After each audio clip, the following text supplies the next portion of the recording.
অহংকার এ হলো ছোট একটা শব্দ, কিন্তু এর প্রভাব অত্যন্ত বৃহৎ হয়ে থাকে। আর সব থেকে বড় সমস্যা হলো মানুষ আজ অবধি বুঝতেই পারেনি যে এই অহংকারের বাস্তব রূপ কিরকম। কেউ একে গর্বের নাম দেন, কেউ একে আত্মসম্মানের নাম দিয়ে থাকেন, এবং কোথাও একটা এমন সময় চলে আসে যখন সময় এই অহংকারকে ভেঙে খান খান করে দেয়। আর তখন না গর্ব আপনাকে বাঁচাতে পারে, না আপনার আত্মসম্মান।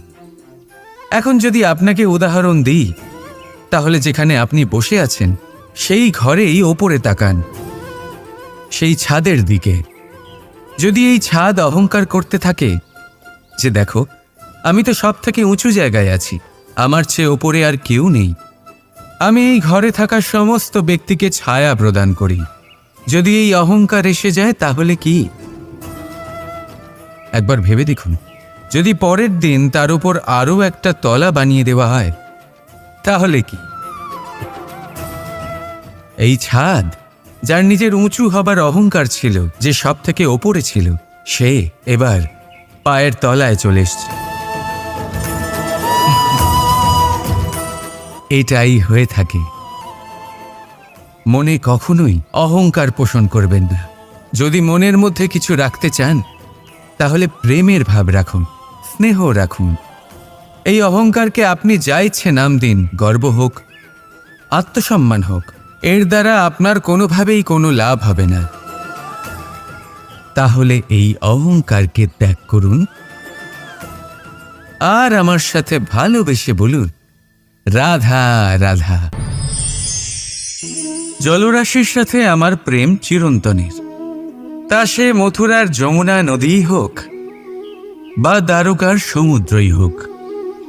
সমুদ্রের ধারে চলতে চলতে যখন সেই কোমল ঢেউ পা ছুঁয়ে যায়, আহা, ক্লান্তি যেন দূর হয়ে যায়। আমাদের মধ্যে একটা শক্তির জন্ম দেয়, মনকে উৎফুল্ল করে তোলে। সেই ঢেউয়ের বিষয় কি আপনারা কখনো ভেবেছেন? এই ঢেউই যখন তটে আসে, ছোট পাথরের সাথে ধাক্কা খেয়ে বিক্ষিপ্ত হয়ে যায়।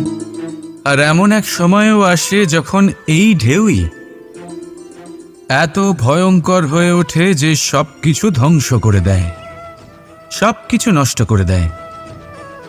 এর একটা সারমর্ম রয়েছে, একটা অত্যন্ত গুরুত্বপূর্ণ শিক্ষা রয়েছে, যে কখনো কাউকে দুর্বল মনে করবেন না, কখনো না। কারণ এই দুর্বলতা যখন তার প্রকৃত শক্তির রূপ দেখায়, প্রবল বিনাশ সৃষ্টি করে। তাই কারোর বিনম্রতার, কারোর কোমলতার সর্বদা সম্মান করতে শিখুন। রাধা রাধা। কি ভাবছেন? আজ কৃষ্ণ রথির স্থানে বসে আছে, যেখানে ও সারথির স্থানে বসা উচিত ছিল। এটাই ভাবছিলেন তো? অনেক সময় এমন হয় যে আমরা যা দেখছি তা সত্যি হয় না। যেমন সূর্য, সূর্যকে আমরা দেখতে পাই কারণ তাকে দেখা যায়। তবে সত্যি হলো এটাই যে আমরা সূর্যকে দেখতে পাই কারণ আমরা সূর্যকে দেখি। এবার নিজের চোখ বুজে ফেলুন। এবার দিন না রাত কিছুই যায় আসে না। ঠিক সেইভাবে ধর্মস্থাপনের এই কাজে, ধর্মের এই পথে আমি সারথি নই, আমি হলাম রথী। আর আমি খুঁজে চলেছি সেই সারথি, যিনি ধর্ম, কর্ম এবং ভক্তিতে পরিপূর্ণ। ধর্ম যা আপনাকে সঠিক পথে চালনা করে, কর্ম যা আপনাকে পরিশ্রম করায়, আর ভক্তি তাকে সেই পথ থেকে বিচলিত হতে দেয় না।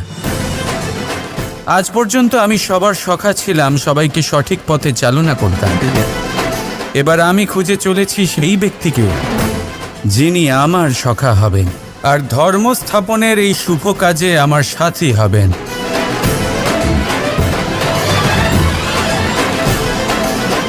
বন্দে কর্মা বন্দে ধর্মা রাধা রাধা। আপনি কখনো আতর মেখেছেন? একটা শ্রেষ্ঠ আতরের গুণ হলো ওকে মাখার পরে অনেক দিন পর্যন্ত তার সুবাস থেকে যায়। তারপরে আপনি বস্ত্র বদল করুন বা রেখে দিন, তার সুবাস থেকেই যায়।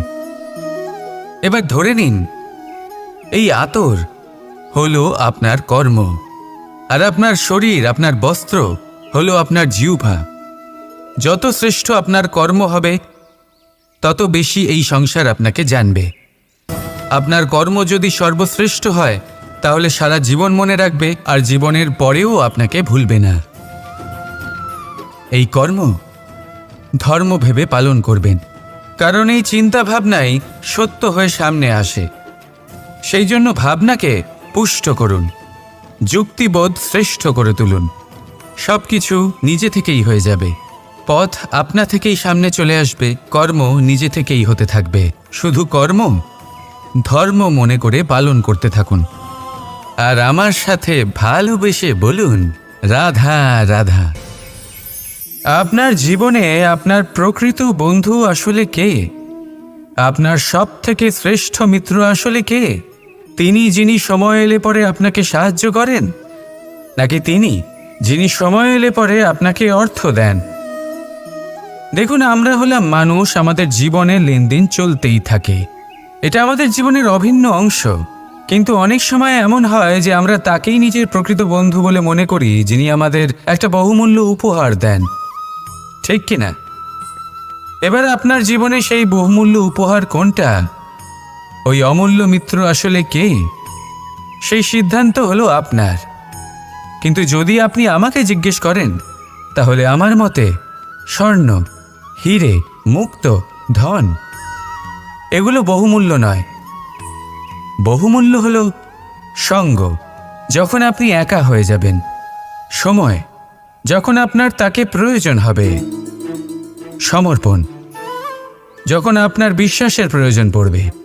যে মানুষ আপনার প্রতি এই 3 গুণ প্রদর্শন করেন, যিনি আপনার কঠিন সময়ে আপনাকে অবশ্যই সঙ্গ দেবেন, যখন আপনার প্রয়োজন পড়বে আপনাকে অবশ্যই সময় দেবেন, আপনার প্রতি সম্পূর্ণ সমর্পিত থাকবেন, সেই হলো আপনার আসল মিত্র, সেই হলো আপনার প্রকৃত বন্ধু।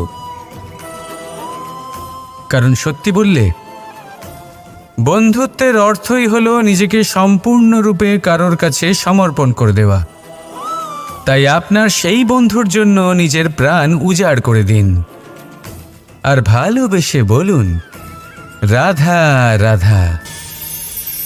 জীবনের পঞ্চমহাভূতের দ্বিতীয় তত্ত্ব হল মাটি, ভূমি, ধরা, যে ধারণ করে, যা আমাদের সকলকে ধারণ করে, ভালো হোক বা মন্দ, নিজের কর্তব্য পালন করে।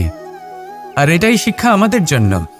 আমাদেরকেও আমাদের সকল কর্তব্য পালন করতে হবে, তা সে আমাদের নিজেদের প্রতি হোক, আমাদের পরিবারের প্রতি হোক, সমাজের প্রতি হোক বা ঈশ্বরের প্রতি। এই শিক্ষা আমাদের মাটি দিয়ে থাকে, এ আমাদের পদতলে পিষ্ট হয়েও তার বদলে আমাদের বনস্পতি প্রদান করে। অগ্রসর হতে পদক্ষেপ নেওয়ার সময় আমরা পা দিয়েই ধরিত্রীকে পিছনে ঠেলি, কিন্তু এই মাটি আমাদের ঘৃণা করে না, সে আমাদের পরবর্তী পদক্ষেপের জন্য অপেক্ষা করে আর স্বাগত জানায়। আর হয়তো সেই জন্যই এই ধরাকে আমরা ধরিত্রী মাতা বলে থাকি। আর তাই এই পদবি, এই সম্মান, এই ভালোবাসা এর আকার বা এর ভারের জন্য একে প্রদান করা হয় না, প্রদান করা হয় এর স্বভাবের কারণে। আপনিও যদি ধরিত্রীর মতো হতে পারেন, যদি আপনিও নিজের সকল কর্তব্য পালন করেন, বিশ্বাসের সাথে তা স্বীকার করে নিতে পারেন, যদি অন্য কারোর সাফল্যেও আপনি প্রসন্ন হতে শিখতে পারেন, যদি আপনি একটু কষ্ট সহ্য করে অন্য কাউকে প্রসন্নতা প্রদান বা অন্য কাউকে সেবা করতে পারেন, তাহলে আপনিও মাটির মতোই মহান হয়ে উঠতে পারবেন। তাহলে আসুন আর আমার সাথে ভালোবেসে বলুন রাধা রাধা। প্রসন্নতা এমন এক অনুভূতি যা আমরা সকলে পেতে চাই, এবার এটা ভেবে দেখুন যে আমরা আমাদের প্রসন্নতার জন্য অন্য কাউকে দায়ী কেন করি। আজও এরকম কিছু করেছে, ওর জন্য আমি দুঃখী হয়ে আছি। আজও এমন কিছু করলো যার ফলে আমার মন প্রসন্ন হয়ে উঠল। না, আপনাকে স্পষ্ট করে একটা কথা বলে দিই, আপনার প্রসন্নতা না শুধু আপনার নির্বাচন, না শুধু আপনার হাতে রয়েছে, বরং আপনি নিজের প্রসন্নতাকে নিজেই আকৃষ্ট করেন। এই ফুলগুলিকে দেখুন, এই ফুল এর সুগন্ধ ছড়ায়, আর এই ফুল নিজের দিকে কীট পতঙ্গদের আকৃষ্ট করে। এবার দেখুন কীট পতঙ্গ কাদের আকৃষ্ট করে? গিরগিটি বা ব্যাঙ, এরকম কিছু প্রাণীদের। এবার এই যে ফুল, কীট পতঙ্গের জন্য এই যে ফুল, তার বিকাশ হয়, এ আরও প্রস্ফুটিত হয়, ওর বংশ আরও বৃদ্ধি পায়। তাই এর তাৎপর্য হলো সহজ, ফুল উচিত ব্যক্তিকে নিজের দিকে আকৃষ্ট করে। এবার কীট পতঙ্গের কথা বললে তারা কাদের আকৃষ্ট করে? তাদেরই, যারা তাদেরই শিকার করবে, খাদ্যরূপে গ্রহণ করবে। এবার কাকে আপনি নিজের দিকে আকৃষ্ট করতে চান তার নির্বাচন আপনারই। আপনি কি প্রসন্নতাকে নিজের দিকে আকৃষ্ট করতে চান নাকি অপ্রসন্নতাকে করতে চান তার নির্বাচন আপনারই। আপনি জীবনে যা কিছু পাবেন, সুখ দুঃখ, আশা নিরাশা, প্রসন্নতা অপ্রসন্নতা, সবই হলো আপনারই নির্বাচনের পরিণাম। তাহলে সঠিক নির্বাচন করুন আর আমার সাথে ভালোবেসে বলুন, রাধা রাধা। আপনি জীবনে কি হবেন সেটা আপনার পরিশ্রম, আপনার নিরন্তর প্রয়াস আর আপনার নির্বাচিত দিশার উপর নির্ভর করে না। এটা নির্ভর করে আপনার সঙ্গতির ওপরেও। এই সঙ্গতি যা হলো অত্যন্ত গুরুত্বপূর্ণ। প্রকৃতিও আমাদের এটাই শেখায় বিভিন্ন উদাহরণ দিয়ে। যদি আপনাকে একটা উদাহরণ দিই, কখনো বাতাসের প্রবাহ লক্ষ্য করবেন। এই বাতাসের প্রবাহ যখন কোনো পুষ্পকে স্পর্শ করে, সেও সুগন্ধে পরিপূর্ণ হয়ে যায়। এই বাতাসের প্রবাহ যখন কোনো নালীর উপর দিয়ে প্রবাহিত হয়, তখন সেও সুগন্ধহীন হয়ে যায়। এ সঙ্গতির প্রভাব যা মানুষকে কোথা থেকে কোথায় নিয়ে যেতে পারে আপনি জানতেও পারবেন না। এ হলো সঙ্গতির প্রভাব, যেখানে চানার সাথে গুড়ও মিশে যেতে পারে। এ হলো সঙ্গতিরই প্রভাব, যেখানে একটা সাধারণ পাথর স্বর্ণের সাথে মিশে গিয়ে একটা রত্নে পরিণত হতে পারে। তাই এই সঙ্গতির বিষয়ে বিশেষ খেয়াল রাখবেন। আপনি কার সাথে মিশছেন, কি বলছেন, কি শিখছেন, আপনার অস্তিত্বের ওপর তাদের কি প্রভাব পড়ছে সব লক্ষ্য করবেন। আর আমার সাথে ভালোবেসে বলবেন, রাধা রাধা। এই সংসারে যেই জন্মগ্রহণ করে কিছু না কিছু অবশ্যই শেখে, এবং তার জন্য থাকে তার গুরুর অবদান। এবার এই গুরু কে হবেন তা আমরা নির্বাচন করি। হয়তো তিনি আমাদের মাতা পিতা হতে পারেন, হয়তো বন্ধু হতে পারেন, হয়তো দাদাও হতে পারেন, আদর্শ হতে পারেন, বা হয়তো গুরুকুলের শিক্ষাকর্তা গুরুও হতে পারেন। এবার সংসারের এমন কিছু জিনিস আছে যা জগতের কোনো গুরুই শেখাতে পারবেন না, তা আপনাকে সময় শিখিয়ে দেবে। কারণ এই সংসারে সময়ের থেকে বড় গুরু আর কেউ হয় না। এবার সময় আর গুরুর মধ্যে একটা সাদৃশ্য আছে আর একটা তফাতও আছে। সাদৃশ্য হলো যে সময় আর গুরু দুজনেই আপনাকে শেখায়। তফাতেই যে গুরু প্রথমে আপনাকে শিক্ষাদান করে, তারপর আপনার পরীক্ষা নেন। সময় প্রথমে আপনার পরীক্ষা নেয়, তারপর আপনাকে শিক্ষা দেয়। এবার শিক্ষা লাভ করে পরীক্ষা দেওয়া আর পরীক্ষা দিয়ে শিক্ষা লাভ করা, এই দুই ভিন্ন বিষয়। আর সব সময় মনে রাখবেন, এই সময়ের থেকে আপনি যা শিক্ষা লাভ করবেন তা সব সময় যত্ন করে আপনার কাছে রেখে দেবেন। কারণ সময়ের থেকে বড়, সময়ের থেকে দামি, সময়ের থেকে অত্যন্ত আধুনিক আর কোনো গুরু নেই। রাধা রাধা। এই পাত্র দেখছেন আপনারা, কি সুন্দর এটা। জলকে শীতল রাখে আর ঘরকে সুন্দর। এবারে ভাবুন, যদি এই পাত্র আমার হাত থেকে পড়ে যায় তাহলে ভেঙে গেল, তাই না? এবার কি হবে? আপনি বলবেন সহজ ব্যাপার, আরও একটা পাত্র কিনে নাও, 1 মুদ্রায় পেয়ে যাবে। এই পাত্রের বাস্তবিক মূল্য আপনি যদি জানতে চান তাহলে সেই কুম্ভকারকে জিজ্ঞাসা করুন, যিনি এই পাত্র বানিয়েছেন। কতটা পরিশ্রম করতে হয়েছে ওনাকে তা জিজ্ঞেস করুন। সর্বপ্রথম তিনি সেই মাটি মেখেছেন, তারপর তাকে চাকায় বসিয়ে গঠন করেছেন, তারপর কতবার চেষ্টা করে তাকে সঠিক আকার দিয়েছেন, তারপর আগুনের তাপে পুড়িয়ে তাকে কঠিন বানিয়েছেন, তারপর রং করে তাকে সাজিয়ে আমাদের সামনে প্রস্তুত করেছেন। এত পরিশ্রম দ্বারা তৈরি এই পাত্র আমরা স্বল্প দামে নিজের করে নিলাম। এটাই হয় পরিবারের সাথেও। অনেক সময় মানুষ আবেগের বশে, স্বার্থের কারণে এই পরিবারকে ভেঙে ফেলে। কখনো ভেবেছেন সেই মাতা পিতার বিষয় যারা সেই পরিবারকে গড়ে তুলেছেন, তাকে আগলে রেখেছেন, পালন পোষণ করেছেন? কখনো ভেবেছেন সেই বিষয়ে? ভবিষ্যতে যদি কখনো এরকম কোনো চিন্তাধারা মাথায় আসে, এমন কোনো ভাবনা আসে যার কারণে আপনি পরিবারকে ভাঙতে চলেছেন, নিজেকে আটকে নিন, নিজেকে মনে করান সেই মাতা পিতার বিষয়ে, ওনাদের পরিশ্রমের বিষয়, ওনাদের ধৈর্যের বিষয়, তাদের প্রেমের বিষয়। আপনার আশা আবেগ, আপনার স্বার্থসিদ্ধি, এই সব কিছু তার সামনে খুবই ছোট মনে হবে। রাধা রাধা। কখনো কখনো আমরা ভাবি যে কোনো ব্যক্তি যিনি ধর্মের পথে চলেছেন, যদি তার দ্বারা কোনো ভুল হয়ে থাকে তাহলে নিয়তি তাকে সেই মুহূর্তেই কঠোর শাস্তি দেন। কিন্তু সেই সব মানুষ যারা সংসারের সবথেকে বড় অধর্মী, বহু নিকৃষ্ট মানের কাজ করেন, তাদের নিয়তি অনেক সুযোগ দেন। তাদের নিয়তি এরকম কঠোর প্রহার করেন না। এই ভাবনা কখনো না কখনো মনে আসেই। ভেবে দেখুন কেন? আসলে জীবনকে বেশিরভাগ মানুষ একভাবেই দেখে থাকেন, বিভিন্ন স্তরে একে দেখা উচিত। এবার আপনি বলুন, এই সংসারে কোনো অধর্মী কখনো প্রেরণার উৎস হতে পারেন? কখনোই নয়। যে মানুষ নিজের আত্মাকে মলিন করে ফেলেছেন, তিনি এই সংসারকে কিভাবে প্রেরণা যোগাবেন?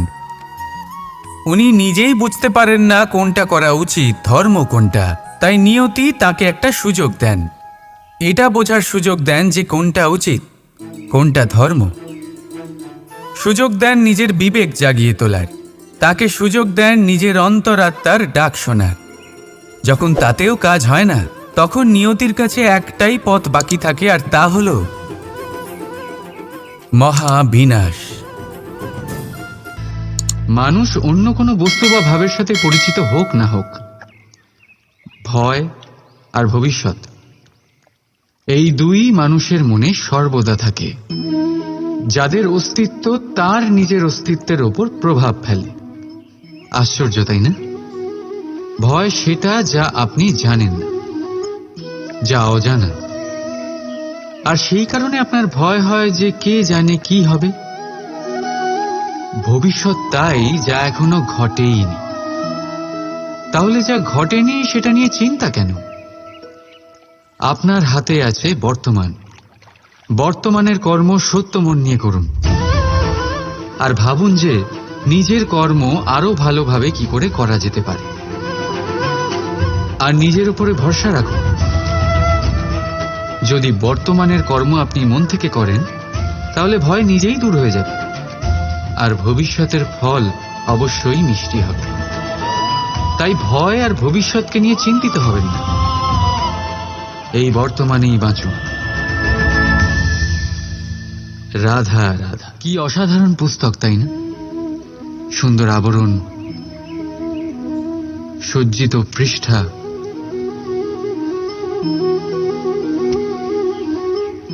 কিন্তু একে কি সত্যিই অসাধারণ পুস্তক বলে গণ্য করা যায়? এটাতে যা লেখা আছে তা কি সত্য, প্রেরণাদায়ী? আমাদের জন্য মূল্যবান। কি করে নিশ্চিত হওয়া যায় এই বিষয়ে? এবার আপনারা বলবেন, এ তো সহজ ব্যাপার। আবরণ দেখে পুস্তকের গুণ বিচার করা যায় না। তার জন্য আপনাকে সেটা পড়তে হবে, সেটা বুঝতে হবে, সময় দিতে হবে, তাই না? একদম ঠিক ভাবছেন আপনারা। আশ্চর্য বিষয় হলো এইটাই, একটা পুস্তকের ব্যাপারে আপনারা এই সব কিছু জানেন, কিন্তু কোনো ব্যক্তির ব্যাপারে আপনারা এইসব কথা নিয়ে একদম ভাবেন না। ব্যক্তির মূল্যায়ন তার বস্ত্র দিয়ে, তার শারীরিক রূপ দিয়ে বা তার সৌন্দর্য দিয়ে করা যায় না। তার জন্য আপনাকে সেই ব্যক্তির মন পড়তে হবে, বুঝতে হবে, তাকে সময় দিতে হবে। কিন্তু আমরা কি করি? গঠন, রং আর সৌন্দর্য দেখে আকৃষ্ট হয়ে যাই, সেটাকে প্রেম ভেবে বসি। আর প্রত্যেক দিন কাউকে না কাউকে এটা বলতে শোনা যায় যে তার প্রেম কাহিনী সফল হল না, সে প্রতারিত হয়েছে। কিন্তু এতে দোষ আর কারণ নয়, স্বয়ং আপনার। আপনি সেই ব্যক্তিকে সময় দেন, আপনি সেই ব্যক্তির বিচারধারা পরখ করেন। প্রেম কিছু মুহূর্তে তৈরি হওয়ার রন্ধন নয়, এর স্বাদ আস্বাদন করার জন্য আপনাকে জীবনভর সময় দিতে হবে। তাহলে সময় দিন, একে অপরের রূপকে নয়, আত্মাকে চিনুন। আর অতি অবশ্যই মন প্রসন্ন হয়ে বলে উঠুন, রাধা রাধা।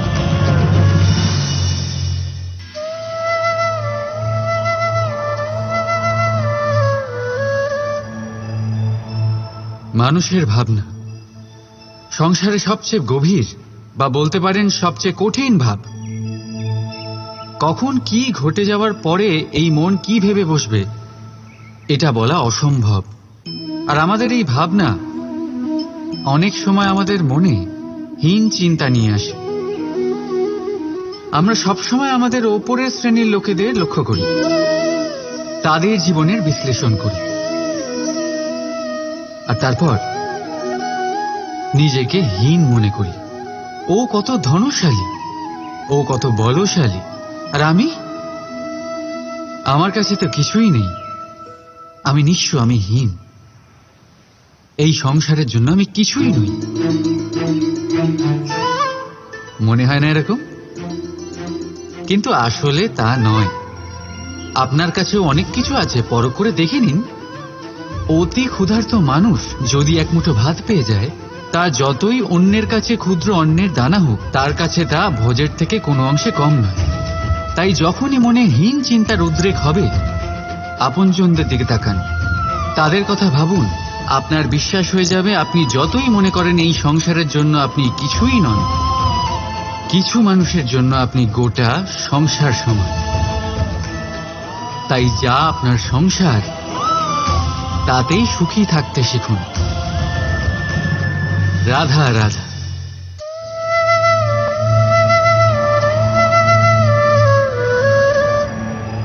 আশ্চর্য হচ্ছেন না আপনারা যে আমি কি করছি, কি লিখছি? দেখতে চান?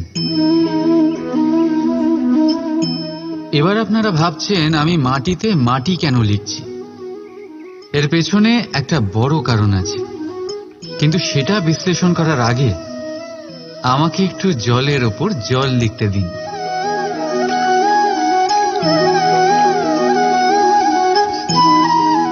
কি হলো? যেটা আমি লিখলাম সেটা দেখা যাচ্ছে না কেন? তাহলে এবার শুনুন আপনাদের প্রথম প্রশ্নের উত্তর। মাটিতে মাটি লেখা যতটা সরল, ঠিক ততটাই কঠিন জলের ওপর জল লেখা। সম্পর্কও ঠিক এমনই হয়। তৈরি করার সময় মাটিতে মাটি লেখার মতো সরল, আর পালন করার সময় জলের ওপর জল লেখার মতো কঠিন। এবার প্রশ্ন এটাই হলো, জলের ওপর জল কি করে লেখা যায়?